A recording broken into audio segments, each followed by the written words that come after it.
Alright, ladies and gentlemen, like my friend Nikhil Moswala pointed out to the speaker of the day today, so it is my privilege to introduce the heavyweight champion of where we all stand together as Skal. Skal is all things travel, tourism, hospitality, and that's what brings people in the ancillary business also into the fold of Skal. So today, ladies and gentlemen, it is my privilege to introduce to you our distinguished speaker, Mr. Farhat Jamal, who over 3 decades has remarkably led the hospitality industry.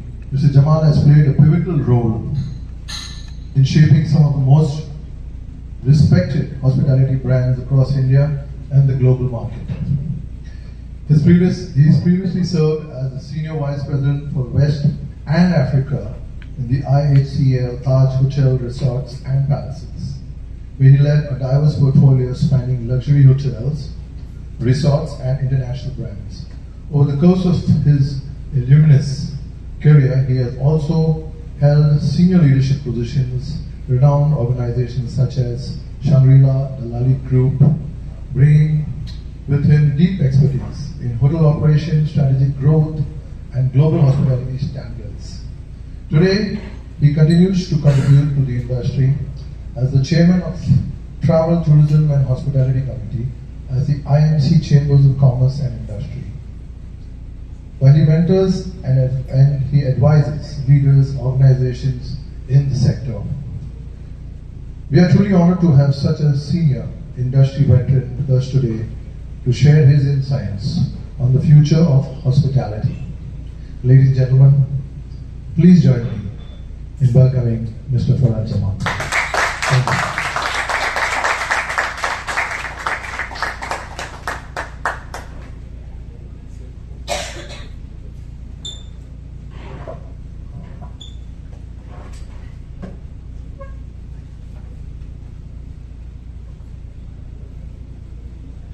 Thanks so much for that very generous introduction.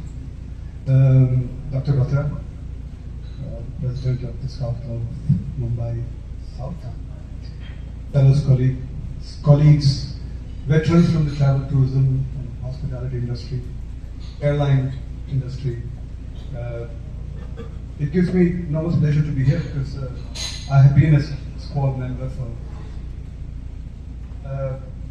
the initial years go back to 1995, 94 actually, way back in Chennai days, that I was a very active Skål member. And I continue to be with Skål in Mumbai for some years, and somewhere down the line I think the work got the better of you and you had little time to kind of share with a great organization like Skål. And it's lovely to meet a lot of old friends, Nikhil is there and Jason, many others. So I find myself it's an incredible privilege to be here today. Very humbled, Dr. Batra, with this occasion, and thank you so much for inviting me.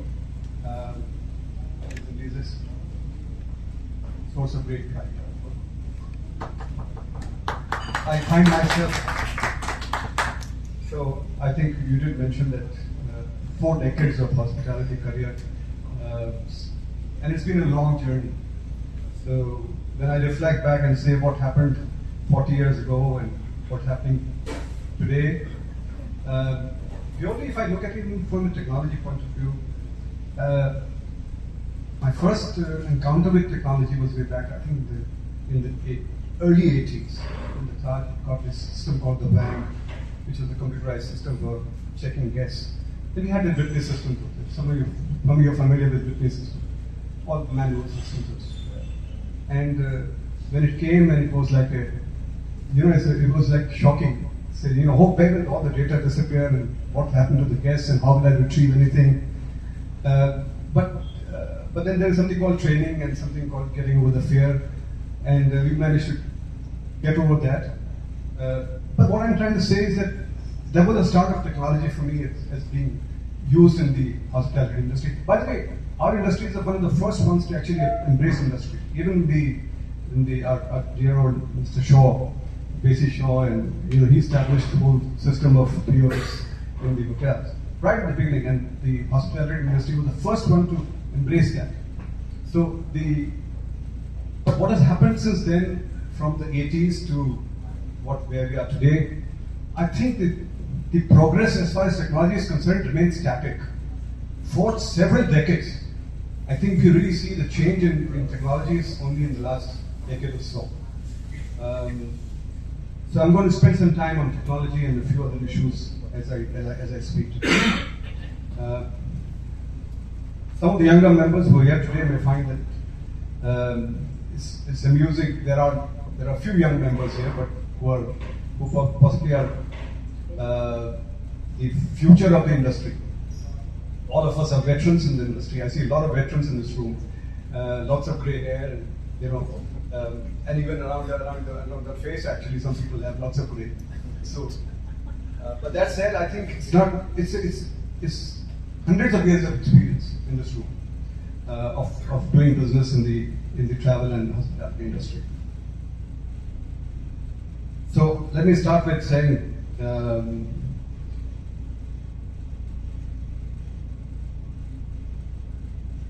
If I go back to the industry right at the beginning, I would say that I realized that the entire premise of what you call future of the hospitality and whom does it belong to, it's very obvious today. But let me paint a scenario for you. I want you to imagine our world, not so far in the future. But so let's assume 2036. So anybody who says predict future for beyond 10 years is lying. He doesn't know actually. Even 5 years actually it is very difficult. Somebody who says 10 years, I think he's just full of hot air. So he doesn't know what's going to happen. But I'm saying imagine a situation of 2036. And you arrive in a city that is not your own, and you walk into a hotel. I'll talk of hospitality largely. There's no lobby and there's no bell desk, so you don't need to check in, and you don't need to collect the keys for the room, and you do not need to try to access your booking reference, or fiddle with your phone for the QR code and receive 1 gazillion number of WhatsApp messages that you all get. The building knows you. And the advanced AI systems is working on a combination of facial recognition, biorecognition, and coded cross-references, as they say. The lobby lights are adjusted to the exact brightness that matches with your circadian rhythm, talking about fellow circadian rhythm. The lighting pattern follows you to your room, allowing you to transit jet lag with an ease that was previously unheard of. You enter the elevators and the doors open with an elevator voice saying, welcoming you by the name. You travel in the room with multi-layered audio entertainment system that allows each traveler and floor residents to hear their favorite music. The music system is rigged to connect with you using your own extremely unique neural pathways. The music matches your vibe and your energy. The smart system senses when you are tired and need to sleep quickly. It helps you disconnect from your stressful world and can transport you through the entire REM as quickly as you please. You may choose to enter the shower before hitting the bed, and the temperature and the pressure of the shower jets are just what you have expected for your comfort. Yeah, you always liked.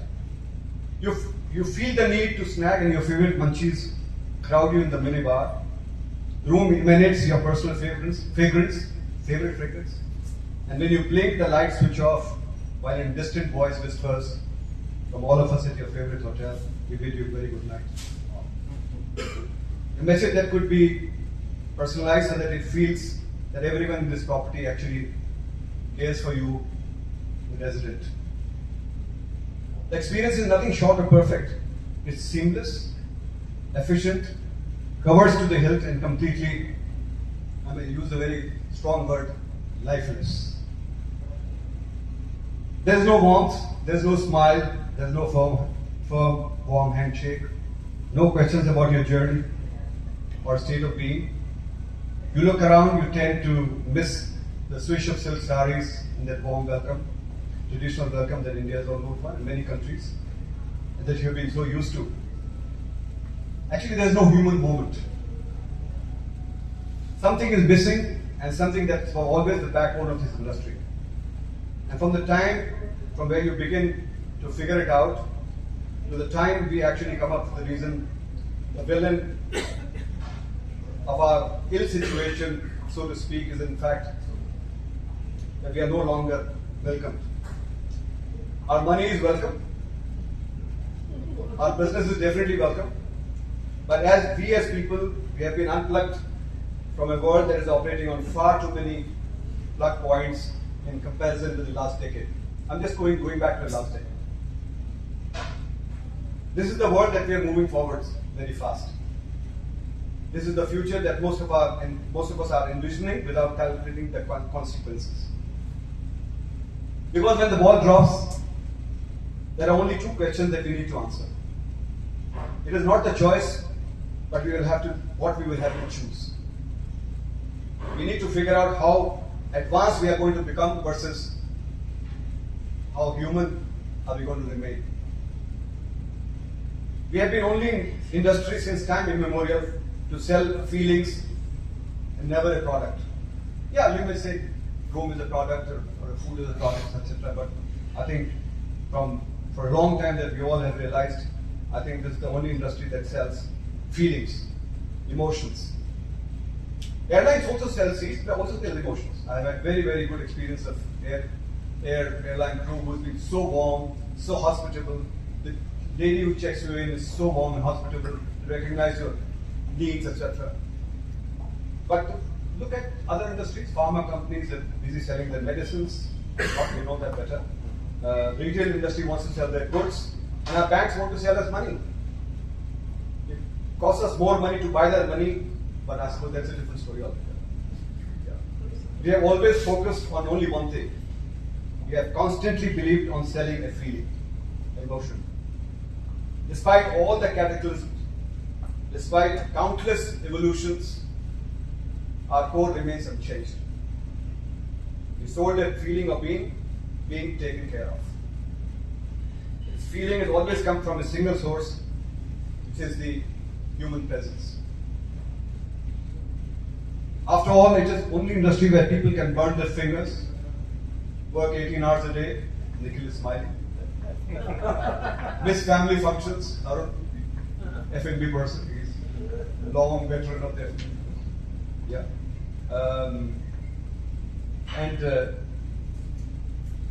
Family functions, weddings and what have you, social occasions. And still turn out and say, I still love my job. Yeah. I'm very happy to be here. Because that's the single most thing that actually drove you to come to work was, and I tell this to a lot of young hoteliers and people that, you're in the business of creating joy. Whatever difficulties you might have in your life, you need to just leave them at the time office, leave them there. Don't carry them too much with you, because that's a weight that's going to spoil your day.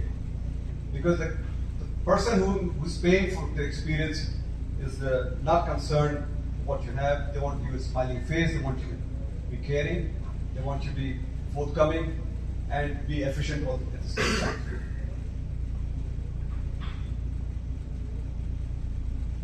And you don't find this elsewhere in other industries, not with banking industry. There is some amount of human touch there, software engineering and what have you, but always with chefs, the housekeepers, the servers, and hotel managers, this feeling is always there.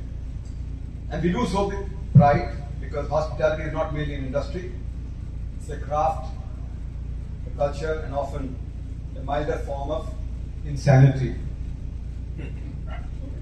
It is, because you are obsessed with it. Because lots of people say, how do you do it? Because we're just insane about the fact that we want to look after people. There's a small difference between the word Pagarpan and Junoon.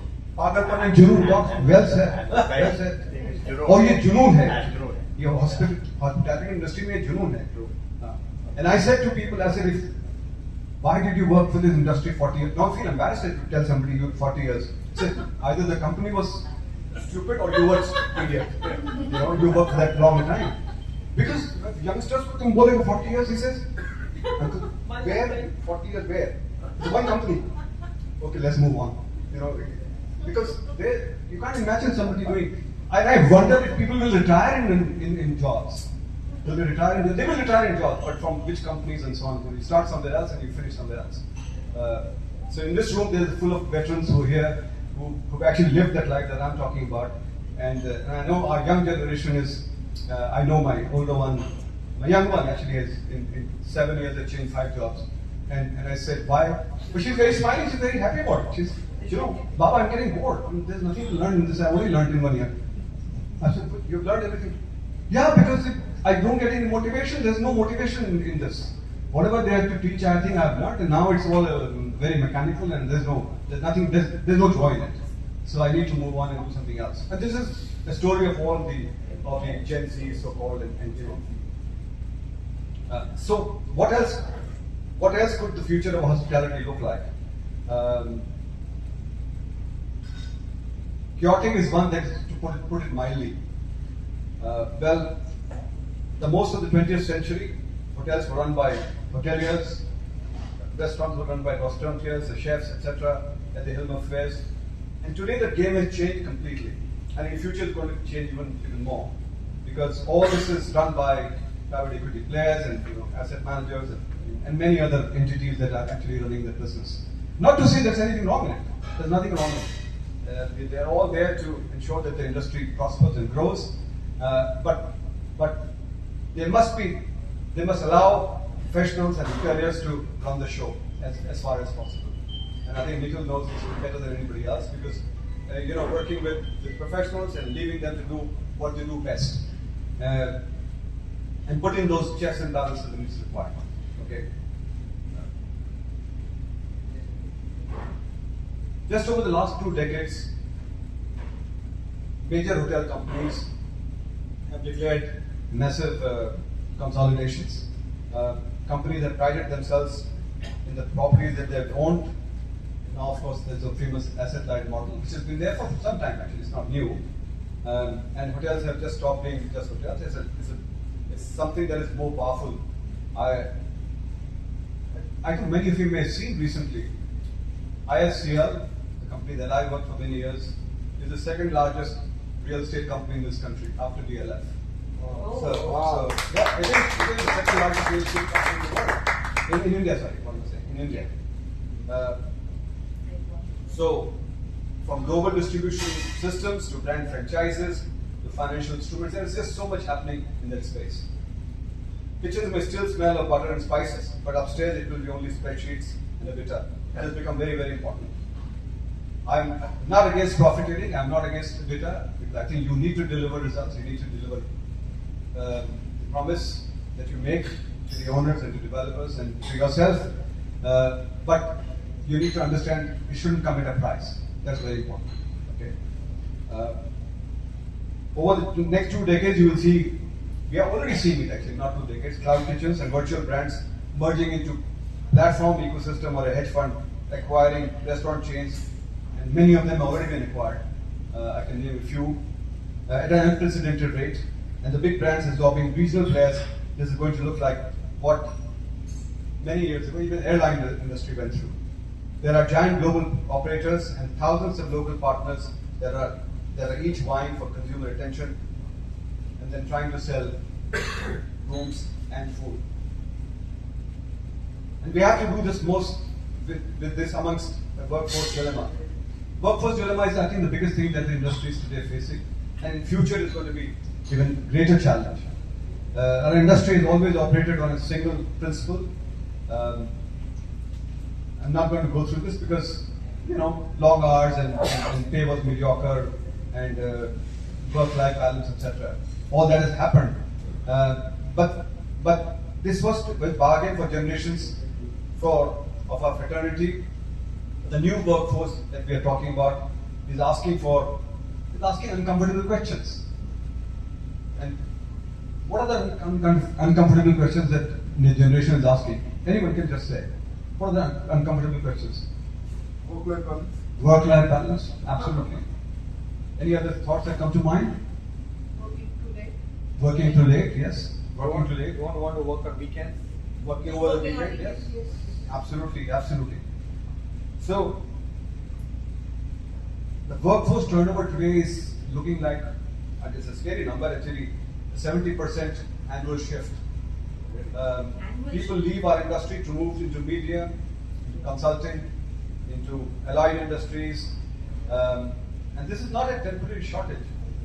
This is a structural shift in the workforce expectations. But all this necessarily is not a bad thing. I think that the idea of martyr hospitality professional is well past its time, like myself. Yeah. We need dynamic. You are. I have to admit this because we can always keep saying, that used to happen in our time. People used to work for long hours and nobody asked questions and so on and so forth. But those things are gone. You need to smell the coffee now and be abreast with what's the new reality. Okay. We need dynamic, flexible teams with transferable skills. And I'm talking about these transferable skills who are tech savvy and uniquely creative. In addition, the younger generation have no compunction of scouring the world to steal and implement ideas that are not theirs. I think it works in an absolutely fantastic way. From the very beginning of our industry, we have had members of the fraternity who have conveyed the feeling of hospitality. It could have been very simple innkeeper who remembered your name, and could have been a chef who cooked that special off-the-menu dish when you're missing your mama. Yeah. It has been the concierge who has solved your problems, or you had a bartender who sorted out problems you never had. It was a human being who attended to you with discreet efficiency, empathy, and a genuine love for the spirit of hospitality. But today we are faced with changes that are taking place at a speed that shocks us, changes that have been orchestrated by the three doomsday Maggie that we welcomed initially with open arms. These three happen to be automation and AI, data being used as a tool for hyper-personalization, and the experiential economy. These are not things that lie far off in the distance. They are very much alive and they are here amongst us. 46% of the hoteliers prioritize integrating AI-powered solutions today. This is the recent statistics. 46% of the hoteliers today. And this number, 40, is going to go up in future. But I have one question, but is really going to work out? Well, I think so far it's been working well. Because I think personalization. the hyper-personalization. So I'm coming to that. Hyper-personalization is another thing that the hotel is using that big data, which allows real-time tailoring to guest preferences. Yeah, you can use technology to destroy yourself or to serve the customer better. I think the nice thing about the technology today is technology that is invisible and it is used for serving the guest better, know your preferences and so on, choices, etc., etc. And so we are talking a lot about contactless service, and this has happened during COVID time. This has happened. I want to take you a moment to reflect. How are we in the hospitality business? We are advertising contactless with pride.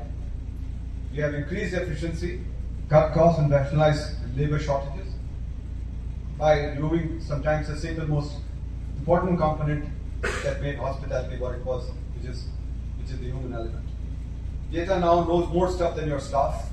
It knows your sleep cycle, your pillow preferences, your allergies, spending patterns, your food allergies, and even when you have had too much to drink, accessing data on your wearables. Algorithms are anticipating needs fast than as humans are managing to observe.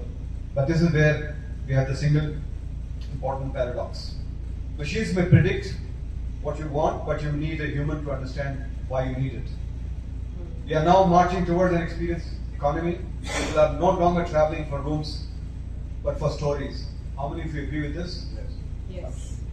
No longer for rooms, but stories, experience. And that is what they carry back the most. I had 2 trips recently. I'll tell you my stories. I went to Jaisalmer, spent 3 days there just last week. And I think all I remember is the experiences. I was at a dinner at the Mandir Palace. The Maharaja was hosting us a small meal there. A group of reasonably large, boisterous group of 20, and suddenly there was this whole music that came from level below, just from that open terrace. There was this holy celebration happening, and the guys were singing so melodiously. They were waiting for the Maharaja to come. They had an empty chair in the middle, and they kept singing. And I think you can't get that for any price. You can't get that any price. It is so beautiful. And when he came, he was showered the flowers and Skal, etc. on everybody. But that's the experience. If I remember one thing out of my trip, it is that fantastic moment that I had on that night when I had the dinner at the Mandir Palace. There were a few other things. I mean, apart from the fact, the camel ride and all that, that's that's of course done and over with. Many people do that. But lots of women who were doing fantastic craft. I think that was something again which was amazing. You could spend good long time with them to see how these women were such beautiful crafts from various materials that they were using. Absolutely stunning. And of course, the food that was being cooked by the chefs. Yeah.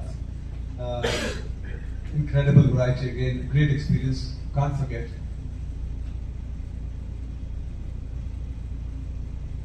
So talking of the experience, they're not, today I think every time I go to a hotel and I'm consulting with some hotel companies, and all we are talking about is, do we have at least 3 or 4 Instagrammable locations? So we are searching for it. This is a new project, 2-3 new projects that I'm involved with, and every time, and the goalposts keep shifting, whether it's going to be what you call an art piece, or whether it's going to be an installation somewhere, or it's going to be a waterfall somewhere, or it's going to be just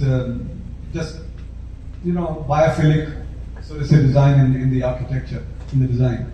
So I think that is what is selling today, because everybody wants to have that Insta moment where you can sit and you can post it, and that's how you're getting lots and lots of exposure for the brand, or publicity for the brand.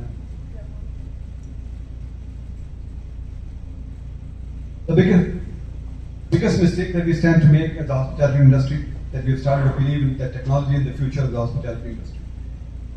I completely agree with it, but our collective future is emotional intelligence that is amplified by technology. I think that is something that we need to remember at the back of our minds. I want you to think about for a second, technology needs to remain invisible, and we humans need to become irreplaceable. We don't need to be the fastest, we don't need to be the fastest receptionist or bartender, but we certainly can do with someone who follows the SOP to the hilt. What we need to focus is a team that can sense discomfort in an instance. A young lady who can read the guest's emotions in a few seconds, the restaurant manager who can create a moment without referring to a script. We need machines for the procedures. The warmth, the creativity, and the experiences should lay vested in humans, because nothing can replace our ability to display our humanity. The irony is that the future of hospitality is going to look scarily similar to the past, but we are going to have better tools to dish it out. You can have the grandma's cooking, but running through the data, and you can have a family host give you a personal touch, but back it with the might and scalability of an established brand. We may have emotional concierges, memory curators, and cultural interpreters as part of our teams. We are no longer going to simply serve, but we will focus on staging beautiful human moments. We are going to shift from service to significance. Sustainability will stop being only about marketing. Ethos of service will travel from may I serve you to may I understand you. When you talk of sustainability today, if my memory serves me right, I think 71 to about 82% of the travelers today are prioritizing sustainable options. That is something very real. And they are looking at what you're doing to destroy the planet. And more people are choosing destinations, hotels, properties, resorts, where they can actually see that the hotel is responsible in doing things sustainably. And simple things like what I said, AI, using AI for reducing waste and single-use plastics, for example, very simple ones. And our industry has actually got the bad name of saying that we're not so responsible for as far as sustainability is concerned. The ethos of service will travel from may I serve you to, as I said, to may I understand you. And where would this take place? The new and emerging markets are emerging markets and demographic giants. If I give you these numbers, by 2035, Africa will have the youngest population in the world. Africa will have the youngest population in the world. Asia will have the largest middle class in human history. And India will have the largest domestic tourism market. Largest tourism market in the world in the next I'm only talking a decade, not more than that. And we can see the power of domestic market. You can second that, and people who are sitting here. We have survived last 3-4 years on the domestic market. And the propensity to pay, the propensity to travel, the hunger to explore destinations, and just the fact that the connectivity is so much better in the last 10 years of going to so many different places today. And we haven't seen even a quarter of India. I don't know how many of you in this room, I can honestly say that I haven't seen even a quarter of India. I have to see much more. So there's the power of domestic market and domestic tourism, and that's how it's going to grow in the world. This boom is going to affect regional tourism corridors, secondary cities, food-driven destinations, and experiential travels. Food-driven destinations. One of the things that everybody wants to hear and talk is, when I go somewhere, what is the food going to be about? The food stories, very, very important. I said the other day to a friend of mine, I said, we are going to Amritsar. Oh my God, Amritsar? You know, he told me 5 shops already where I have to go in. I'm only spoiled for choice. So you do this, must do. Must go and eat places. Must go and eat. Golden Temple, baat hi nahi kar raha hai. He's talking about food. So I think food has become such an important part of our experience. So I was talking about the food-driven destinations and experiential travel. Cities like, I'm just going to expand this a little bit to Ho Chi Minh City, Tbilisi, Jaipur in India, Medellin, Lagos, would be welcoming people by plane loads or port loads, as you might say. We are going to move away from the global capitals to a network of cultural micro destinations in the future. So that's what's going to happen, and I think we are already seeing it happening. When I look at the numbers of the expansion that is happening as far as tourism industry is concerned, a vast majority of the growth that is coming today is coming from tier 3, tier 2 to some extent, tier 3 and tier 4 cities. Maximum growth is coming from there in the hospitality market. The highest number of rooms are coming from there because people want decent accommodations. They already have what the excitement that is there to offer, but they want to, the accommodation is not there. And the other interesting part is this: the 70% people who are investing in the hospitality industry today are first-time investors. They're first-time investors. They've never invested in hospitality. Hospitality industry was a very poor asset class to invest in. Nikhil, am I right? A few years ago, I would say 10 years ago, not less than 10 years ago. You said, oh, there's a long-term annuity business, why do you want to get into hospitality? But today, the hunger for people to get into the hospitality industry is growing exponentially. And the other part is, out of that 70% that I'm talking about, 50% of the investors are less than 40 years of age. 40 years of age, less than 40. And these young entrepreneurs, developers or whatever you want to call them, they are well traveled. They know the world. They already know what they want. They are shaping the designs of the hotels, the concepts of the hotels. Yeah. They're not just building one hotel, but they're so deeply involved in that. And I'm involved in one project where there are two young ladies who are actually driving that hospitality project because they're so widely traveled. It was very tiring because every time there's a bar in Milan somewhere and I have to see that which is there, which is the new bar that's come. Mr. Jamal, please see, this is very, very nice. We should have something like this. And the next day it will be somewhere in Mongolia. So it does become very difficult. But the fact is that they know what they want, and it is only going to benefit the industry overall. We are going to move away from, as I said, micro destinations. And that means that the hospitality education also needs to be revamped. I'm talking of this now is here. And that means the hospitality education needs to be revamped as well. Because the future partners of hospitality companies will be part hosts, part technologists, part psychologists, and part artists.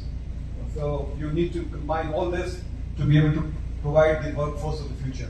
I run a hospitality school, you know that, IHCL. We also run a hotel there as a part of the trust that I chair. And single most thing that if you ask me what keeps me awake is the hospitality school. What is it new that we can do? How do you think we can get our full cohort of students every year? What is it that we can do differently to attract students? Yeah? How do you build the interest of the students? Every time the graduation happens, and I feel very sometimes quite disappointed, and which is right because good 50% don't join the industry, or less, more than 50% actually don't join the industry. And I have this conversation with the parents, with the young, and they all have either higher education or doing something else, or doing father's business and so on and so forth, but not joining hospitality. But the exciting part is when you talk of culinary arts, kitchen programs that your hospitality schools run, it's full house. Lots and lots of young generation today, from young girls and boys who are wanting to make a career in the hospitality industry through the culinary programs. And I think, Mr. Wilson, you will bail me out on this. That is the new avenue. It's always oversubscribed. Lots of people are joining that. If we get this wrong, I'm talking about hospitality education. If we get this wrong, hotels will be efficient, silent, perfectly run, and then perfectly forgettable. But if you get this right, and hotels could be the last place that someone feels genuinely cared for in the world run by screens, hospitality will be the last bastion where we remember what it means to be a human. Now the last part of it, people may forget the room number, the thread count, television size, even the marble of the lobby, but they will find very difficult to forget that breakfast server who made you that special kava when you're having the sniffles. That moment is intrinsically human. It does not belong to the AI, to the robots, or an app for that matter. The future of hospitality, in my opinion, humble opinion, I would say, is not based on how smart our buildings become, but how deeply human our people remain. Thank you. Thank you. Ladies and gentlemen, once again, a big round of applause for Mr. Farhat Jamal. Sir, I'm going to ask you to take the spotlight just for 30 seconds more. Yeah. No, I want to Right have some side, right interaction. side. Okay, so you want to go quick Q&A? This is a one-way monologue that I did. Okay. All yours. So, I think the idea was to have it in more conversational format. So I said I will talk for a bit and then we'll open it for some questions because everybody wants to know at least a few minutes to reflect on the industry. And this has selfish reason. I can learn a little more about what's going on. Okay. So if anybody has any ideas, any thoughts you want to share, if you wish to know something, I'll be happy to answer. Sure. I run a hospitality firm and we have in excess of about 2,700 plus people across all spectrum, right from a steward to a driver to housekeeping janitors. The flip side, post-COVID, the flip side is we're getting more business, but we can't get manpower. So I think the important thing here is to understand the source of the manpower is going to be very different. It's not going to be the traditional sources. The manpower that you will get is from very different sources today.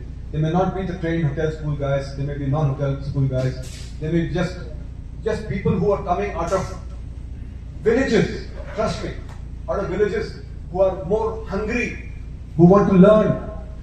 Northeast is a great example. Northeast is a great example. You class 10, class 12, they are going to be the kids who want to join the hospitality industry. And they're wanting to make a career. And I see that I was talking to a lady in Sulegarh on my recent trip, and I asked her, I said, how long have you been here? And she said, I've been here only for 6 months. And where are you from? Oh, I come from some place in the Northeast. And what have you done? Oh, I've just finished school. And they were looking for some people for the front of their house. And I've applied and I'm here. So do you think that girl's going to go back to hotel school? No, I doubt it. She wants to make a career there and start a career at a very young age.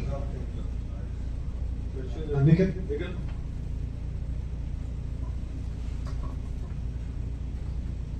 So you spoke about the growth in the industry, and we all know that it's growing very fast. But do you see a leadership crisis in the industry?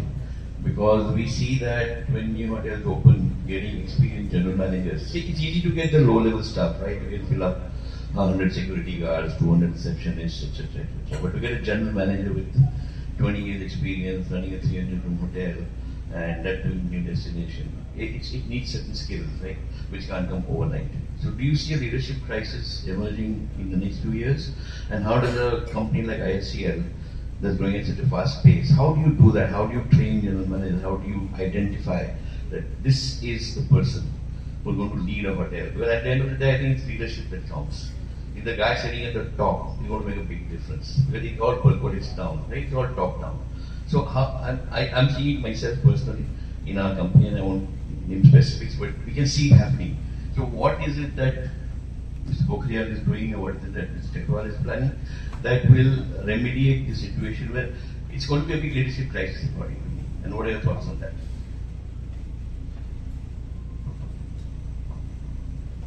Nikhil, honestly, I'm not in a position to comment on IHCL directly because I do some bit of consulting work for them, but I did hang my boots in 19. But to answer your question, yes, there is a challenge. We have to accept that. But what's really happening today is a lot of this is the cost of development across the industry, not just IHCL. The way the industry is growing today. So take 10 years ago, you could not become a GM unless you became an RM, unless you become some other position, whether you call it director of operations or whatever you call it, then you become a GM.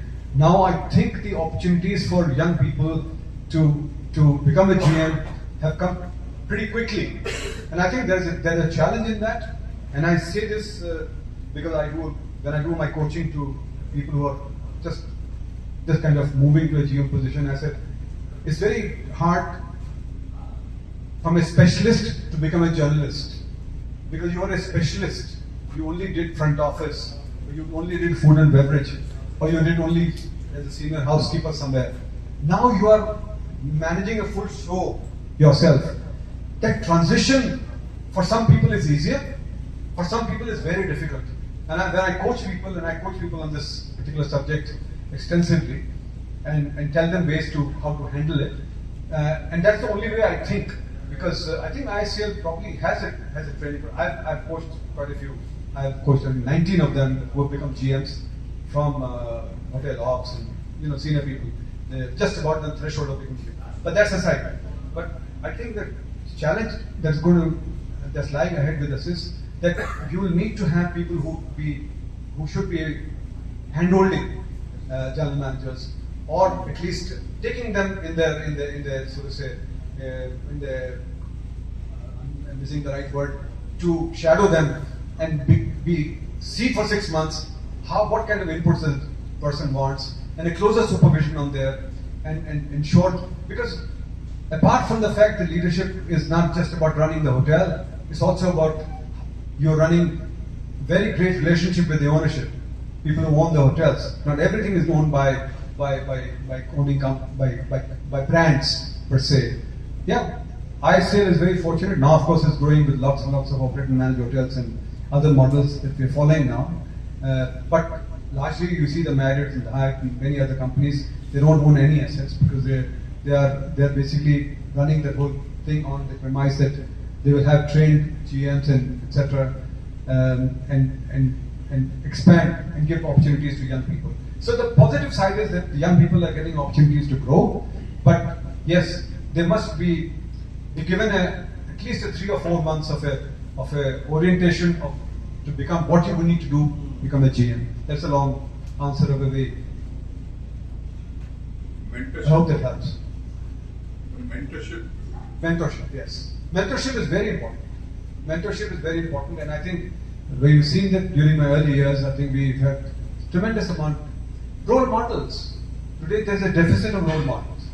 Who do you look up to? That's a very important piece. And lots of people today, I think, and I won't say to people, I think, I ask people, do you have a role model? And they are at a loss. Have a role model. Who do you look up to? It doesn't have to be, could be your father, could be somebody in the family, could be somebody outside. But have a role model to look up to, you can emulate, and you can take that little bit of inspiration from that role model. Very, very important. That I see is a very big deficit today. Very, very few people really look at that as something that you can draw inspiration from. Please. I have a question. You have an extra. Okay. So can I have you here, right here on the spotlight?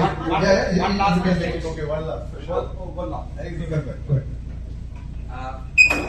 Mr. Farhat, it's a great opportunity, privilege to be here. I'm sure everybody in the room feels very enlightened and enriched. I'm sure my views go along the same. I have 2 small questions. One is, Dr. Saab is also here. How do you see progress in your personal perspective, expert advice, of the promotion of medical tourism with specific reference to India? And the second, you mentioned 2 cities, one Ho Chi Minh and Lagos. Any general reasons to focus on these 2 places? No, so the reason for mentioning these 2 cities was the fact that I was talking about the young population of Africa, we think youngest population, and we are talking about the middle, about the growth in India, yeah, and the micro, so to say, cities that are there. So in Africa, I think Lagos is one of the important cities where there is a tremendous amount of growth. There are other cities. I handled Africa myself, so from Lusaka to Nairobi to South Africa, of course, different kettle of fish. And there are very, very exciting locations in Africa today. And for example, if you see, what's it called, the country that, Paul Kagame's country. Oh, there you have direct flights now from, we used to have direct. Rwanda is booming. Great. It's a city that no one can believe actually it's a first world country. It's a first world place. See the gorillas. You did? In So- Africa, one of the But that's the new locations. Yeah. And Ho Chi Minh is a part of that. We're talking about Asia, the cities in Asia itself. Yeah. Yeah. Thank you. Thank you so much, Farhat. We started this speakers meetings at the beginning of the year, and you are a last speaker, and you left such a lasting impression of this particular year. And I do not know about others, but for me, after your talk, which I thought was so brilliant, not just about hospitality, but about any industry. I can just say that I have a role model now, and that is you. So thank you. Thank you for being here, and may I now present you on behalf of the club a certificate of appreciation of the evening spent with us. And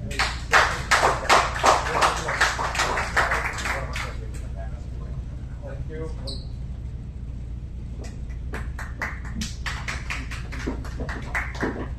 May I request Vandana to please present a bouquet as well. Always some class from the ladies. One second. She has a brand called I Love India. And next time she should be presenting a pocket scarf which says I Love India. You must get it. Yeah. Human touch. Human touch. Human. Thank you so much. You are the most multifaceted individual that I have met ever. Because I think you wear so many different hats with such aplomb. And I've heard you singing, and you've drawn me into singing actually. I'm trying my level best, I'm terrible. I've not got anywhere close to you. But I think I'm somewhere, but huge respect for you, for what you do. And of course, in your own space, you're an absolutely, what can I say, an icon. But thank you so much for having me. Thank you. Thank you for being here. You know who our role model is. Yes. All right, can I call upon Wilson? Wilson, please, to give us a word of thanks. So please come. Please. Good evening, everyone. I've been fortunate and I'm honored here to represent the club today and to give a word of thanks on the behalf of the club. Welcome once again, sir, and we look forward to be a member of our club also. Yes, of course. Yes. On the board. We have to continue your membership. He's already a colleague. Great. So on the behalf of the whole members here, and I would like to just thank you for your time and the subjects which you went on. We started off with the different phases, just trying to touch up the few things like from initially mentioned about the trend which is happening, and then later on it went on to, he mentioned about lifelessness, then he touched about no warmth in that particular technology what we are going in for. He came up to the other side of it about the human touch, which is very essential, and about a certain quote about may I serve you to may I understand you.